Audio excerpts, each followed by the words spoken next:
그 보시면은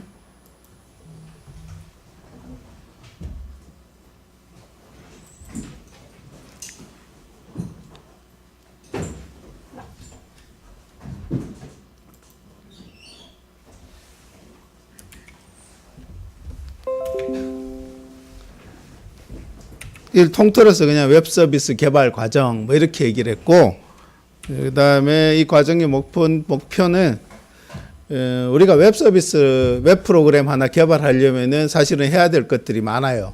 일단은 기본으로 HTML, CSS는 알아야 될 것 같고, 그다음에 웹 서비스에서 필요로 하는 언어들, 우리는 자바로 하지만 자바 말고도 뭐 PHP 뭐 여러 가지가 있을 것 같아요. 그래서 그 중에서 우리는 자바 가지고, 또 자바만 갖고 되는 게 아니고 이제 웹 서버라 그러죠. 그죠? 웹 서버에 대한 이해도 필요하고, 웹 서버 상에서 돌아가는 프로그램들, 뭐 예를 들어서 JSP라든지 서블릿이라든지 뭐 이런 자바의 변형들이 있어요.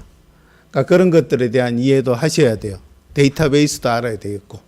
근데 그거를 한 학기에 하나씩 한 과목씩 해버리면은, 그러니까 기존에는 그렇게 했죠. 2학년 1학기에 뭐 하고, 2학년 2학기에 뭐 하고, 그다음 3학년 1학기, 3학년 2학기 데이터베이스까지 하고 나면은 이제 4학년쯤 돼야지 이제 간단한 게시판이라도 하나 만들어 볼 수 있는 그런 정도가 됐었던 거죠. 그죠? 근데 그러다 보니까 너무 늦어요. 4학년 되면 이제 졸업 준비해야 되잖아요. 그죠?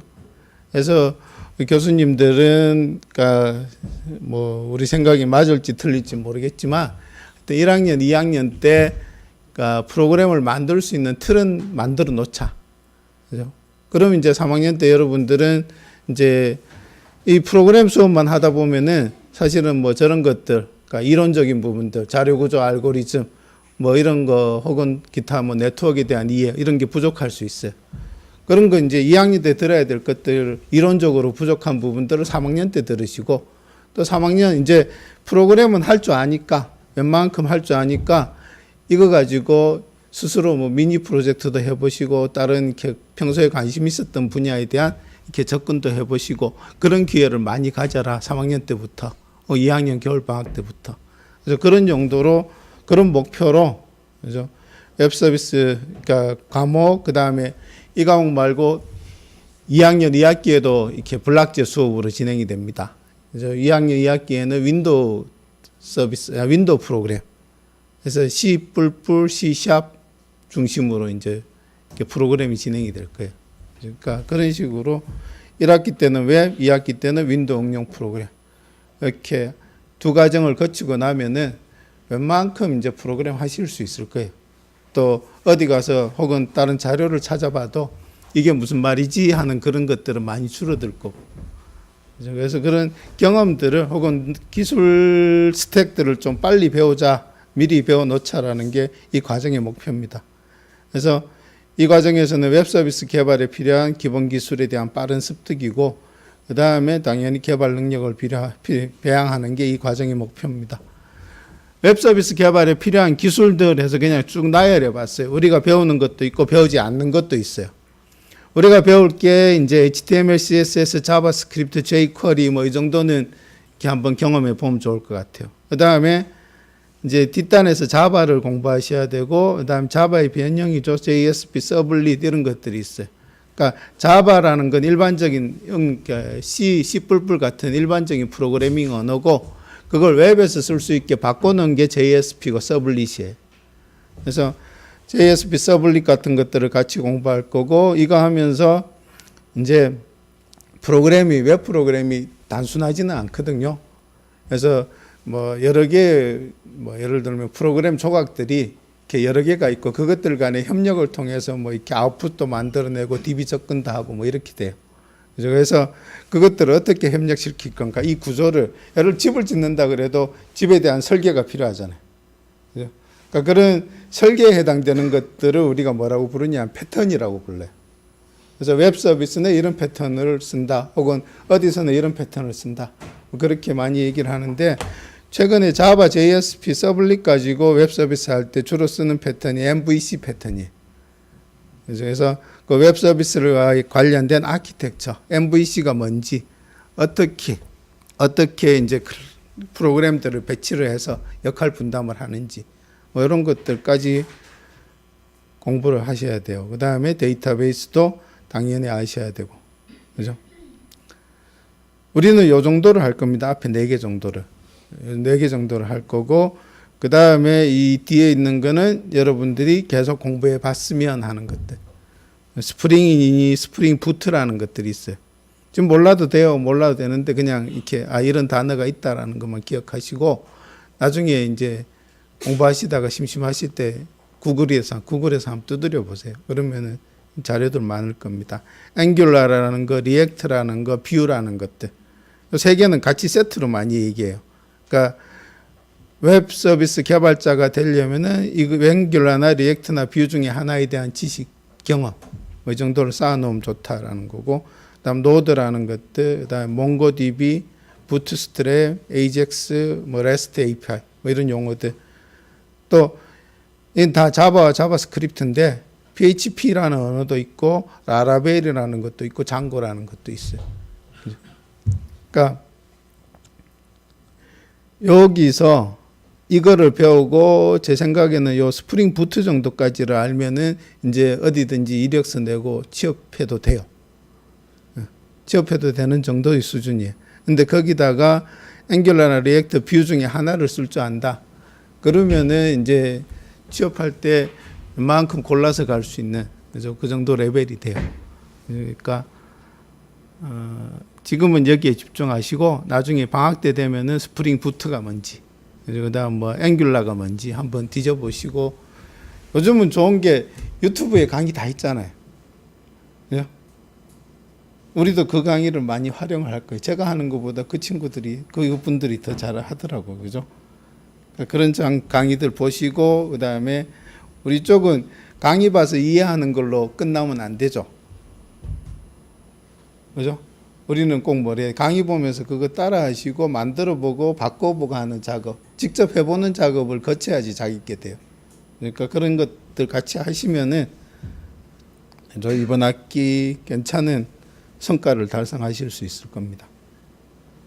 그래서 말씀드린 것처럼 15주 과정인데 첫 주는 제가 진행을 할 겁니다. 월화수목은. 그 다음에 2주부터 5주까지 4주 동안은 자바 프로그래밍을 공부를 하시고요.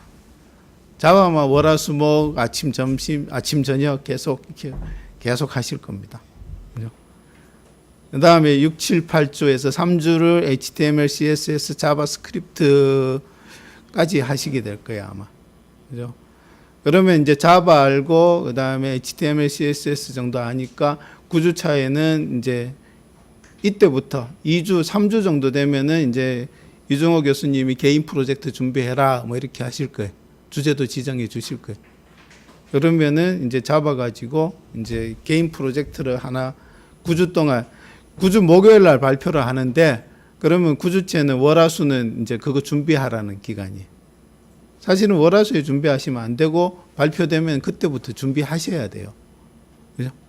그래서 9주 차에는 개인 프로젝트를 스스로 진행하고 해결 안 됐던 것들 해결하고 그다음 그거 발표하는 시간을 가질 거고, 그다음에 10주에 이제 데이터베이스에 대해서 잠깐 설명을 드릴 거고, 11, 12, 13, 14주 동안 서블릿, 아까 얘기했던 자바의 웹 변형, 서블릿, JSP, 그다음 MVC 이런 거에 대해서 김은하 교수님하고 저하고 이렇게 섞어가면서 들어올 거예요.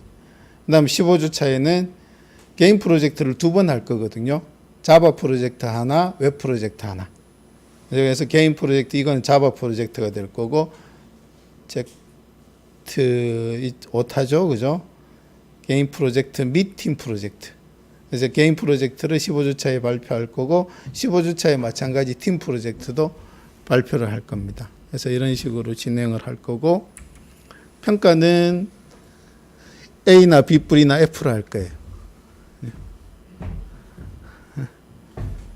잘했다 A, 이 정도면 됐다 B 뿔, 그죠? 안 되겠는데, 부족한데 공부를 더 해야 되겠는데, 그럼 F. 그죠? 이 과목만 F냐? 이 과목만 F가 아니고 5개 과목이 다 똑같은 성적이에요. 그래서 A를 받으면은 일단은 이렇게 이 5개 과목은 다 A인 거예요. B뿔도 마찬가지고 F도 마찬가지고. 그죠? 그러니까 F 받으시면은 그냥 한 학기 다 하신다라고 생각하시면 돼요. A뿔이나 B나 C가 나갈 수도 있어요. A뿔은 이제 A인데 이 친구는 잘했는데 특별히 더 잘했다. 좀 이렇게 주변에 도움도 많이 주고 특별히 잘했다 싶으면은 A뿔로 드릴 거고, 그 다음에 하긴 열심히 했는데 아주 살짝 부족하다. 그러면 B나 혹은 C가 나갈 수도 있습니다. C는 아마 잘 없을 거예요. C는 거의 안 줄 것 같고 A나 B뿔 B 뭐 F 이렇게 나갈 겁니다. 이거는 상대평가 아니고 절대평가예요. 우리가 원하는 기준이 있고 그 기준을 넘어서면은 B뿔이에요. 그다음 그 기준을 이제 우수하게 넘어서면은 A인 거고. 그러니까 여러분들끼리 경쟁은 하지 마세요. 서로 가르쳐주고 서로 도와주고 그렇게 해서 다 B뿔을 받으면 좋고, 다 B뿔 이상을 받으면 좋고, 다 A를 받고 A뿔을 받으면 더 좋고, 그죠? 그러니까 2학년 수업은 다 그래요. 우리 5과목, 다음 학기 5과목은 다 절대평가니까 기준이 있고 그 기준만 넘어서면 되는 거니까 여러분들끼리 경쟁하지 마시고 주변에 많이 물어보시고 많이 가르쳐 주시고 서로 가르쳐 주고, 그래서 그렇게 하면서 했으면 좋겠어요. 그래서 평가는 이렇게 할 겁니다. 과정별 평가가 교수님 4분이잖아요. 그래서 15점씩에서 60점 정도 될 거고, 그다음 프로젝트를 40점으로 할 건데 개인 프로젝트는 지정 과제로 2개 나갈 거고, 팀 프로젝트는 자유 주제로 하나 나갈 겁니다. 팀 프로젝트는 1인에서 3인, 그러니까 3인 정도 돼야 되겠죠. 3인으로 하는 게 제일 좋은 것 같아요. 3명 정도 하시는 게 제일 좋은 것 같아요. 과정별 평가에는 뭐 그 과목 자바 같으면 자바 하시면서 나름대로 시험도 보실 거고 퀴즈도 보실 거고 과제물도 계속 나올 거예요. 그런 것들에 대한 평가가 이제 과정별 평가가 될 겁니다. 교재는 자바는 이겁니다. 신용건의 자바, 이것이 자바다라는 책. 2권짜리일 거예요. 2권짜리가 하나로 합본되어 있는 그런 책일 거예요. 그 다음에 서블릿 JSP 그러니까 쪽은, 그러니까 뒤쪽에 8주, 9주, 10주 넘어가서는 이게 어디냐면은 루비페이퍼라는 출판사에 있어요. 루비페이퍼에서 나온 처음 해보는 서블릿 앤 JSP 웹 프로그래밍. 그 다음에 HTML, CSS, 자바스크립트 교재가 하나 있는데 한빛 미디어 건데 제가 확인을 못해서 여기 넣지는 못했습니다. 이제 중간에 알려주실 거예요. 이렇게 진행을 할 겁니다. 질문.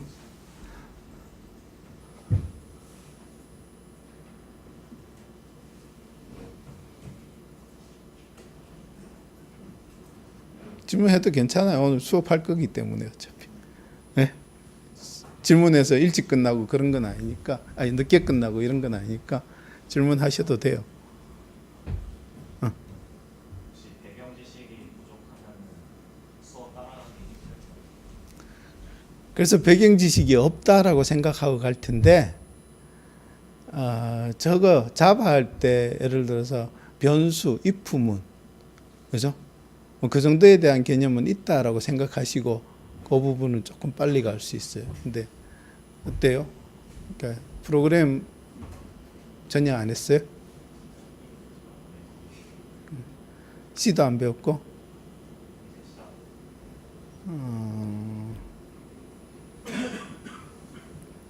근데 한 번씩은 일단 다 훑으실 거예요. if문, 포문도 변수도 자바 하시면서 어차피 선언하는 방식이 좀 틀리니까 문법이 틀리니까 한 번씩은 다 훑으실 텐데, 이제 포문이 반복문이다, if문은 이렇게 분기다라는 거, 그런 정도의 개념만 갖고 계시면 따라가실 수 있을 거예요.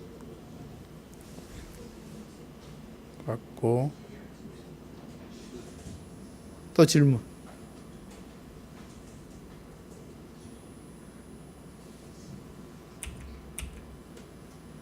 여기 명시를 안 했는데 출석은 저거예요. 그러니까 무단결석 이해부터 2점씩 감점, 100점 만점에 2점씩 감점. 그죠? 전체 성적이 100이잖아요. 그죠? 그러니까 무단결석 이후부터는 2점씩 까겠다라는 거예요. 그죠? 그러면 출석이 하루에 한 번이 아니고 하루에 2번입니다. 그러니까 오전, 오후, 오전, 오후, 오전, 오후. 그러니까 일주일에 총 7번. 그죠? 7번의 출석에 대해서 빠질 때마다 2점씩 까겠다. 특별한 사정이 있는 경우는 이렇게 사전이나 사후에 이렇게 얘기를 이렇게 증명서 같은 걸 제출하시면 인정되고, 그죠? 그렇게 할 겁니다.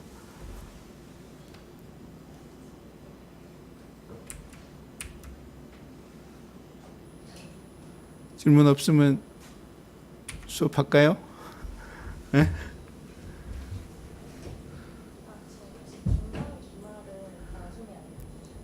없어요, 중간 기말. 이게 말하자면 중간인 거고 이게 말하자면 기말인 거죠. 근데 과목별로 자바 같은 경우나 혹은 CSS 자바스크립트 같은 경우에 과목별로 뭐 한 2주 하시고 시험 한번 보고 또 2주 하시고 시험 한번 보고 하실 수 있어요.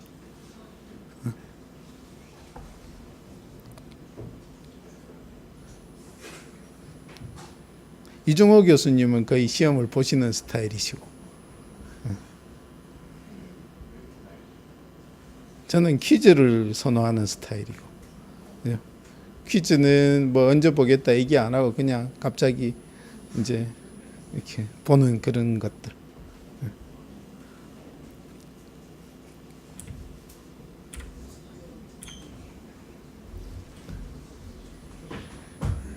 시기에는 시간이 너무 빠르니까 오늘은 이걸 합시다.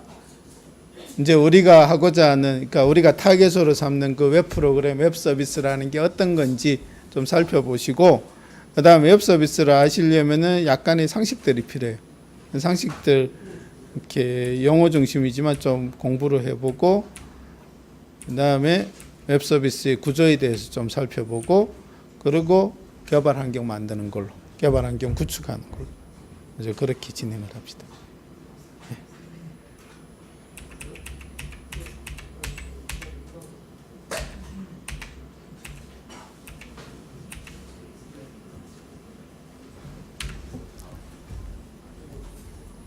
혹시 이 중에 이렇게 수강 신청을 5개 다 안 하신 분 있으세요? 5과목 다. 그러면은 이 시점에서 이제 결정을 하셔야 돼요. 안 하든가, 아예 안 듣든가, 다 듣든가.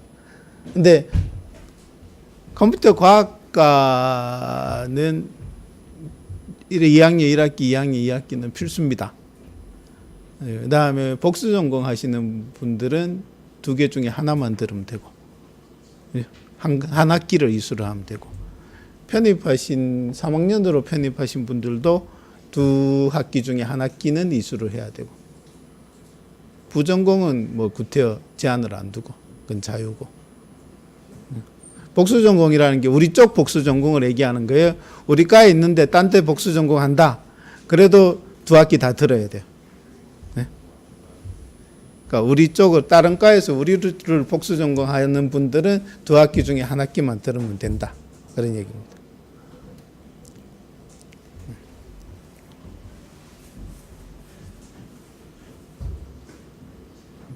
또 질문?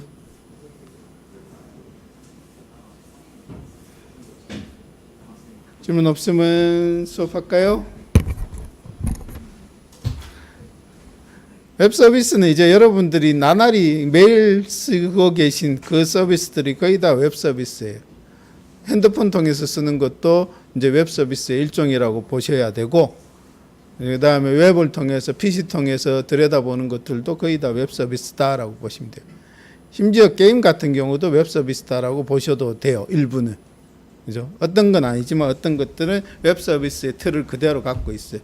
그러니까 웹 서비스라는 건 웹상에서 이루어지는 각종 서비스들을 다 얘기를 하는 겁니다. 우리가 흔히 아는 홈페이지, 그다음에 포털 같은 검색 서비스, 그다음에 이런 수강 신청, 종합 정보 이런 것들은 이제 업무를 처리하는 그런 시스템이죠. 그죠?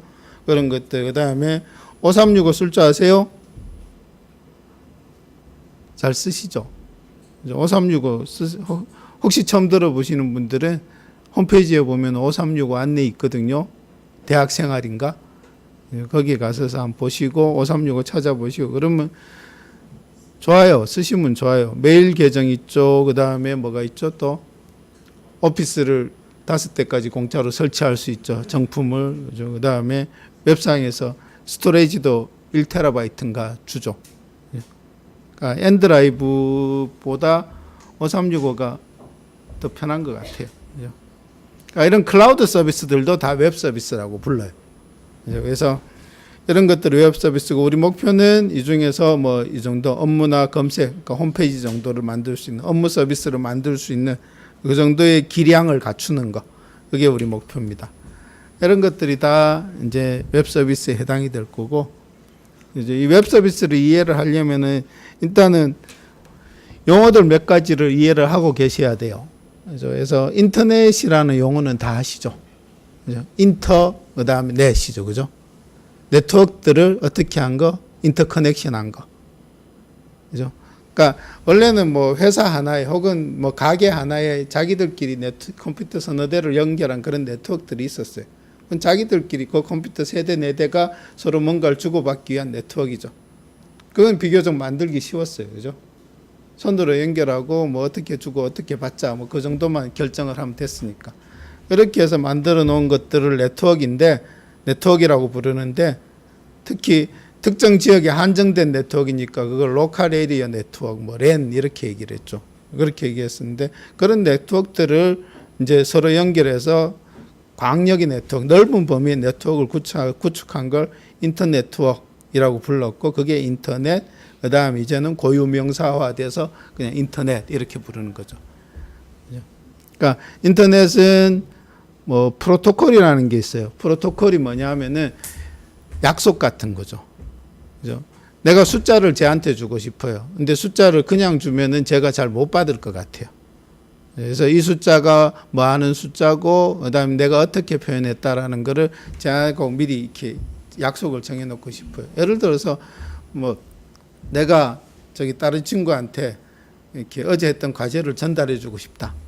근데 우리가 네트워크를 안 하고 그냥 수동으로 전달해 준다. 그럼 내가 몇 번 캐비넷에 넣어 놓을 테니까 언제까지 넣어 놓을 테니까 네가 와서 갖고 가. 뭐 그렇게 얘기할 수 있죠. 그죠? 그런 주고받는 두 쌍방 간의 약속 같은 거. 그래서 그런 것들 우리가 프로토콜이라고 얘기를 해요.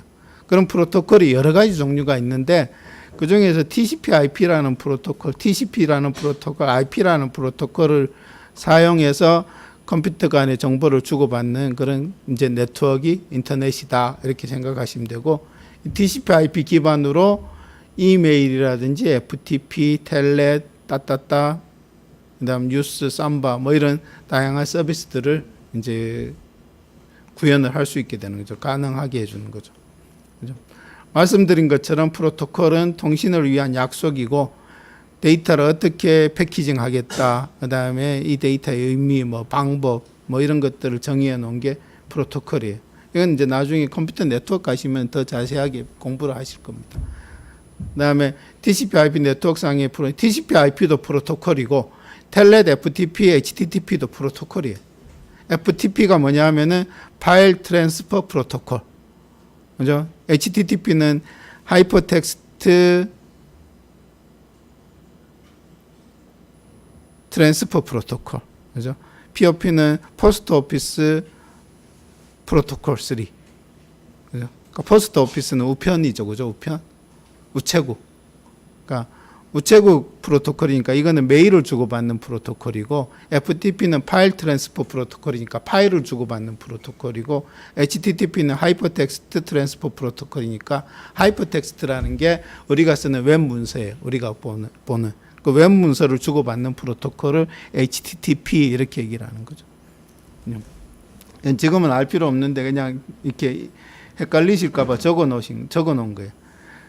인터넷 프로토콜은 이렇게 5계층으로 이루어져 있는데 IP가 이 세 번째 계층, 맨 밑에는 저거 물리레이어 그래서 우리가 이 데이터를 뭐 무선으로 주고받을 건지 유선으로 주고받을 건지 유선이면은 광 케이블을 쓸 건지 그냥 구리 케이블을 쓸 건지 뭐 그런 것들을 정해 놓은 계층이 네트워크 인터페이스 계층이고 그다음 거기서 신호를 주고받는, 그러니까 전자적인 신호를 주고받는 계층이 ARP고, 이제 우리가 의미를 가지는 건 요 세 번째 계층부터 그걸 이용해서 이제 IP 가지고 데이터를 주고받고, 그다음 그거를 이제 통합한 게 이제 한 단위로 묶은 게 TCP, UDP 이런 것들이고, TCP, UDP를 이용해서 DNS, TFTP, FTP 뭐 이런 형태의 이렇게 서비스들이 구현이 되는 거예요. 그러니까 이걸 이용해서 얘는 이걸 이용해서 뭔가를 전달하고, 얘는 TCP를 이용해서 뭔가를 만들고 전달하고 뭐 그런 작업들을 하는 거죠. 그러니까 이렇게 상위 계층이다. 얘는 밑에 거리 계층을 이용하고, 그 상위 계층은 그 밑에 계층을 이용해서 원하는 서비스를 구현한다. 뭐 이렇게 생각하시면 돼요. 느새가 뭘까요, 여기에? SM 세 TP 느새가 SMTP네요. 네. 그죠? SMTP 맞죠? 그죠? 얘가 진짜 지 맘대로 바꿔가지고 샌드 메일 트랜스퍼 프로토콜, 포스트 오피스 프로토콜 뭐 이런 것들이. 그러니까 TCP/IP라는 그 계층 하에서 뭐 인터넷 혹은 뭐 인터넷 서비스가 이루어진다. 그 정도를 기억하시고 계시면 돼요. 네. 그다음에 여기 보시면 IP 계층이라는 게 있죠. 그죠? 그러니까 네트워크에 연결되어 있는 컴퓨터들은 다 이 IP 계층에 의해서 이렇게 분류가 돼요. 그러니까 IP라는 거는 쉽게 얘기하면 주소다라고 생각하시면 돼요. 그죠? IP 주소, 인터넷 프로토콜 어드레스 이렇게 얘기하는데, 인터넷에 연결되어 있는 장치들을 식별하기 위한 번호들, 특수한 번호들, 그걸 이제 IP라고 얘기를 하죠. 우리는 지금 현재 IPv4를 쓰고 있고, 여러분들은 핸드폰에서는 IPv6를 쓰고 있어요.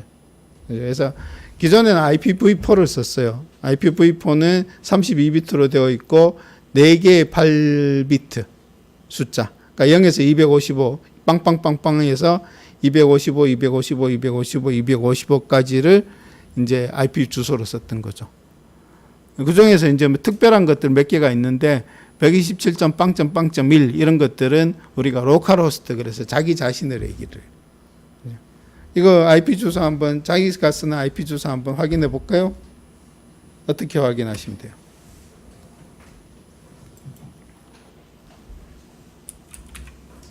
이렇게 띄울 수 있으세요? 코맨드 창.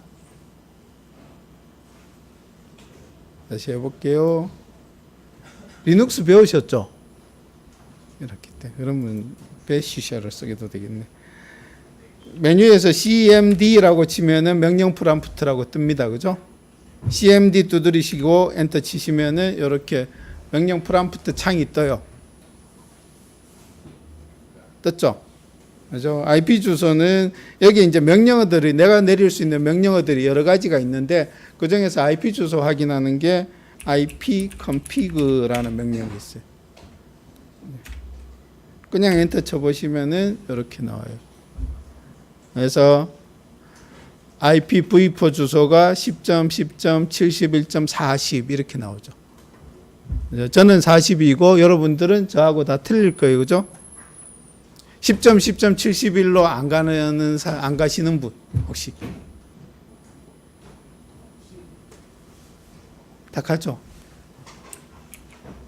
이렇게 가죠. 10.10.71.4. 다시 쳐볼까요? 이번에는 IP 컨피그만 치지 말고 올이었나?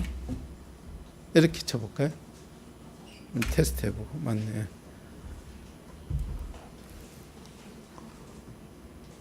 아까보다 정보가 조금 더 많아요. 아까는 한 5줄 정도 보여줬는데, 이제는 윈도우즈 IP 구성, 그 다음 이더넷, 어댑터, 이더넷 해가지고 10점, 이것도 있고, 서브넷 마스크, 게이트웨이.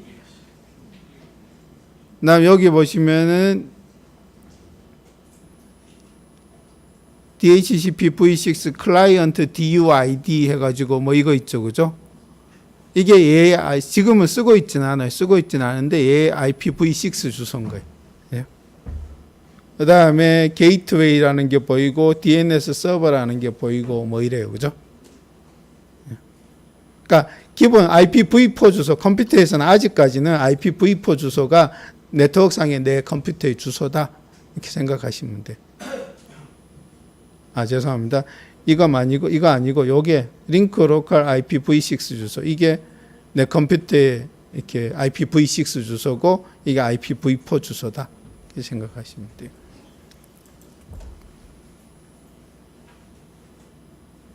이런 명령도 있어요. 보신 적 있으세요? 어떻게 읽으면 될까 이거? 네. NSLOKUP 이렇게 읽으면 너무 길잖아요. 단어로 읽어야 될 거 아니에요, 그죠? 단어 어떻게 되면 될까요? 네. NS lookup 이렇게 읽으면 돼요, 그죠? NS lookup. NS가 뭐냐 하면 네임 서버 이런 뜻이에요. 네임 서버 이름을 가르쳐 주던 애. 그래서 NS lookup 쳐놓고 여기다가 네이버.com 쳐보세요.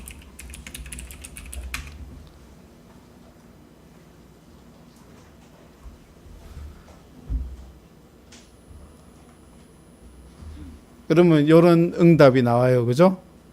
그래서 뭐 네이버.com은 2253252472다 이렇게 나오는 거예요. 이 뭐냐 하면은 네이버 NS 룩업이라는 건 뭐냐 하면은 네이버.com이 IP 주소 몇 번이지 이런 걸 물어보는 확인하는 그래서 그런 명령이 NS 룩업이. 그래서 네이버.com은 이렇게 되고 예를 들어서 .용인.ac.kr 쳐보시면은 이거는 110.119.136.103 뭐 이렇게 되는 거죠. 그죠? 이게 IP 주소인 거예요. 그죠? 빠져나오고 싶으면 퀴시였나를 두드리시면 빠져나옵니다. 이렇게 보시면.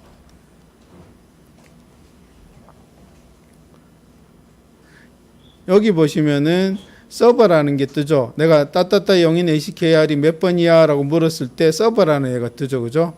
구글 퍼블릭 dnsa.google.com 해가지고 하나 뜨죠. 이게 뭐냐 하면은 이거에 대한 내가 누구한테 물어본 거냐면 얘한테 물어보게 된 거예요. 얘한테 그러니까 구글 퍼블릭 DNS 8.8.8.8이라는 애. 얘한테 야 용인 ACKR이 몇 번지야라고 물어본 거죠. 그럼 얘가 이런 식으로 대답을 해준 거예요. 마찬가지 네이버의 닷컴에 대한 응답도 얘가 해준 거고. 그죠? 보시면은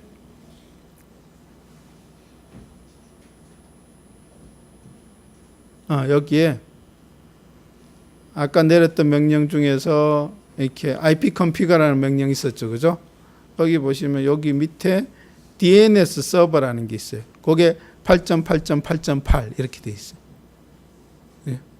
이게 뭐냐 하면은 자, 용인 ACKR이 몇 번지야 라고 물었을 때 대답해 줄 수 있는 애가 누구야 라는 걸 내가 미리 설정으로 잡아 놓은 거예요. 8.8.8.8로. 그죠? 이런 설정들 가지고 얘가 지금 대답을 해주고 있는 거죠. 그것들은 여기 보시면은 네트워크에 보시면은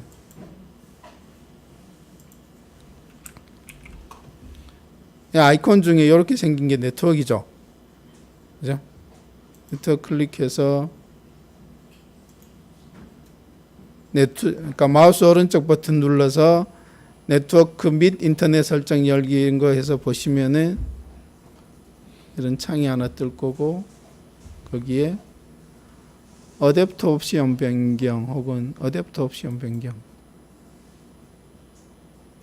클릭해 보시면은 이더넷이라는 게 보일 거고 이거에 대해서 속성을 클릭해 보시면은 이런 이더넷 속성이라는 창이 하나 뜰 겁니다.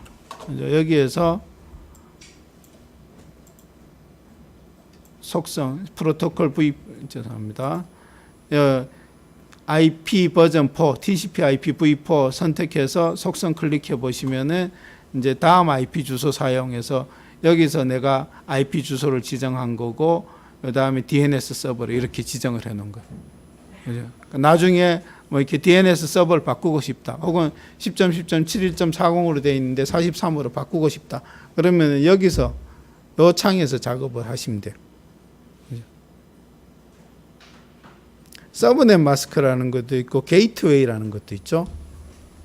DNS는 대강 이제 뭔지는 알겠어요. 아, 이름을 주소로 바꿔주는 애인가 보다. 그렇게 생각하시면 돼요. 그죠? 서브넷 마스크 뭐고 게이트웨이는 뭘까요? 서브넷 마스크는 그닥 중요하지 않고 게이트웨이는 이름 그대로 이름이 주는 의미를 그대로 받아들이세요. 게이트웨이가 뭐예요?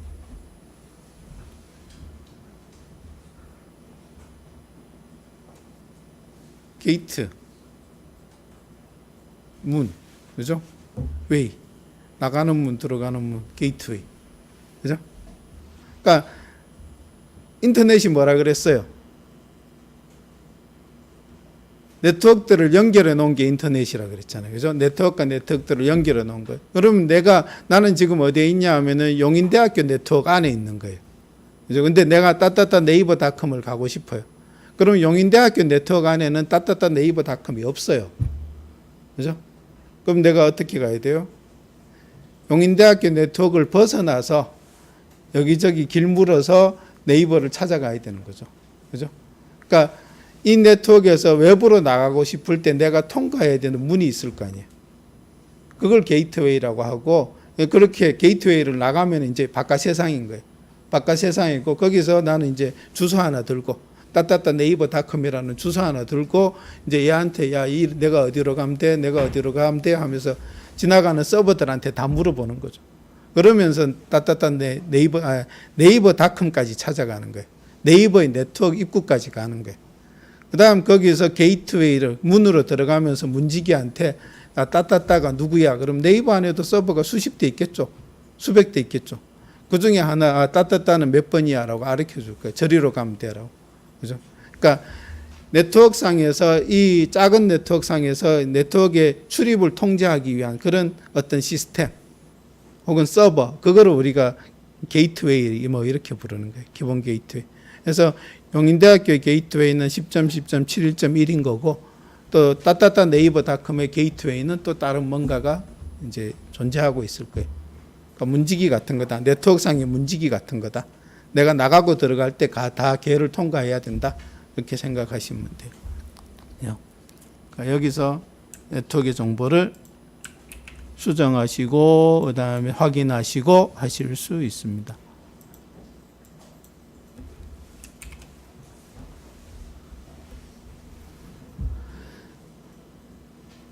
그래서 이게 IP 주소고, IP 주소가 이렇게 많이 갖고, 지금은 IPv4를 쓰는데 아마 5년 이내에 IPv6로 갈 거예요.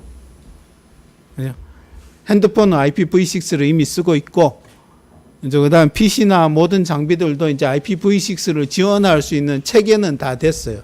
다 됐는데, 그러면 이제 이걸 한번 엎어야 되잖아요. 우리가 밀레니엄 때 뭘 했던 것처럼 지금 IPv4 기반으로 돌아가는 모든 애들을 IPv6로 한번 바꿔야 되는데, 그 작업을 하기가 쉽지 않아서 준비는 다 돼 있는데 전체를 한번 뒤집는 작업을 하기가 쉽지 않아서 계속 미뤄지고 있는데, 아마 이제는 IPv4를 썼을 때 IPv4가 이제 고갈돼서 IPv6가 나온 거거든요. 더 이상 할당해 줄 수 있는 주소가 없어서, 컴퓨터는 계속 늘어나는데 더 이상 할당해 줄 주소가 없어서 IPv6가 나온 거고, IPv6가 나오면서 이제 주소들이 확 늘어났잖아요.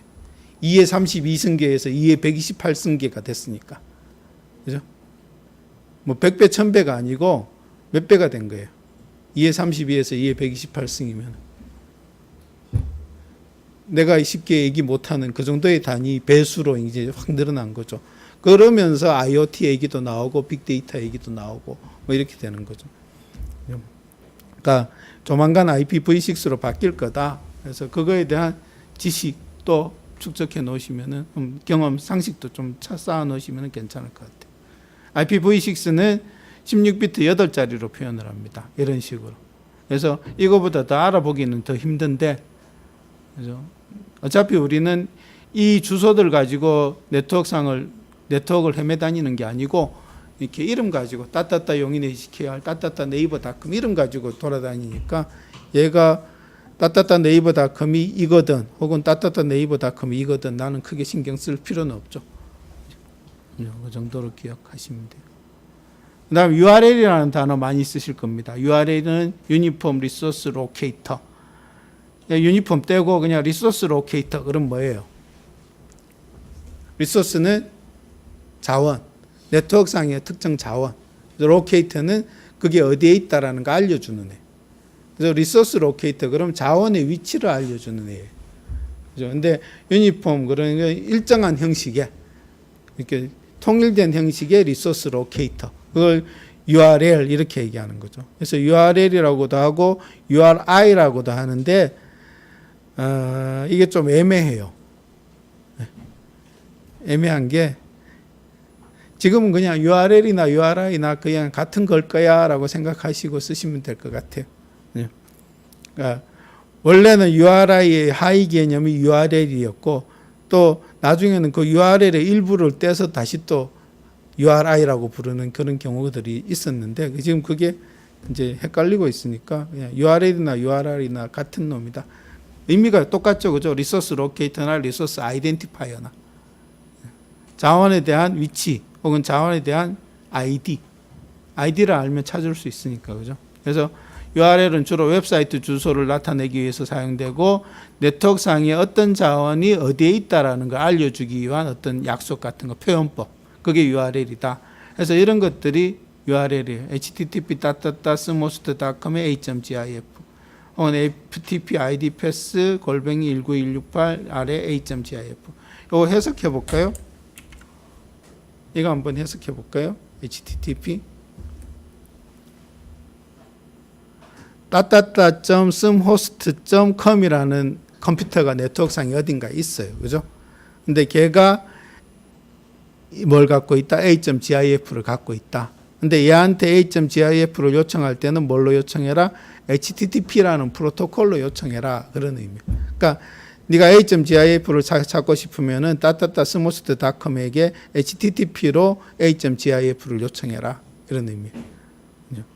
그럼 그 밑에 거는 HTTP는 우리가 계속 쓰게 될 프로토콜이고 그 밑에 거는 파일 트랜스퍼 프로토콜 그래서 파일을 주고받는 프로토콜이에요.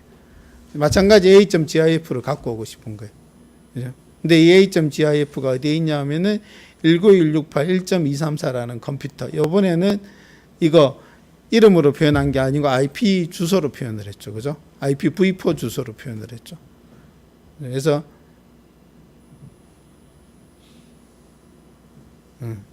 19168.1.234라는 컴퓨터가 있는데 거기에 이 아이디, 이 패스워드 가지고 접근해서 a.gif 달라 그러면 줄 거야. 이런 의미가 되는 거예요.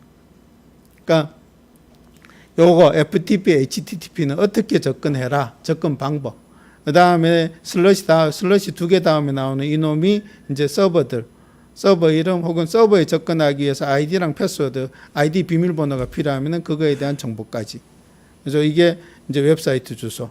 그 다음 슬러시 다음에 얘가 갖고 있는 자원들, 파일이든지 그림이든지 혹은 뭐 프로그램이든지 뭐 이런 것들을 요청하는 식으로 이런 형태로 되어 있는 게 URL이다라고 생각하시면 되죠. 그죠? 여기까지 질문.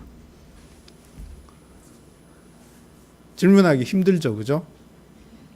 네, 그래서 질문을 이렇게 받읍시다. 우리 sli.do라는 사이트가 슬라이드라는 사이트가 있어요. 이런 사이트.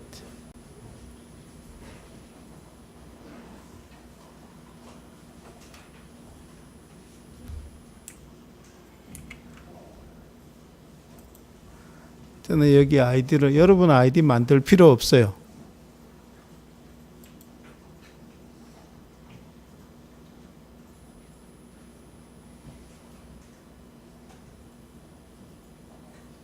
좀 느리네요.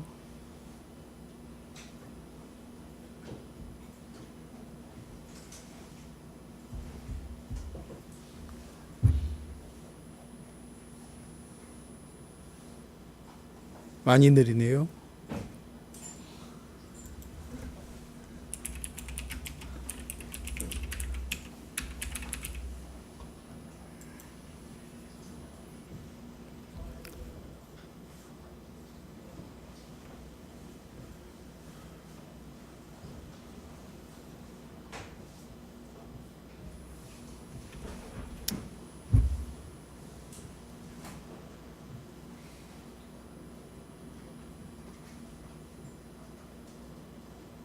이렇게 드리면 안 되는데.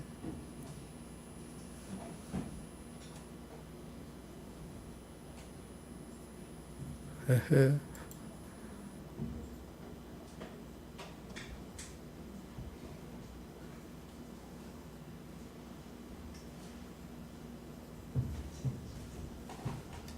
쉬었다가 합시다. 그래서 슬라이드.2 사이트에 저기 앞에 보면 이벤트 코드 입력하라고 나오죠. 그러니까 제가 이벤트를 하나 열어놓고 수업마다 이벤트를 열어놓을 테니까 그러면 이벤트 코드를 입력하면은 여러분들이 수업 중에 무기명으로 질문을 할 수 있어요. 무기명이니까 마음 편하잖아요, 그죠? 그러니까 그렇게 질문하고 질문 받고 그럼 질문 보고 제가 하는 걸로 그렇게 할 테니까 네, 이렇게 합시다. 잠깐 쉬었다가 웹 서비스 한번 살펴보고 그다음 필요한 프로그램들 좀 설치하는 걸로 그렇게 진행할게요.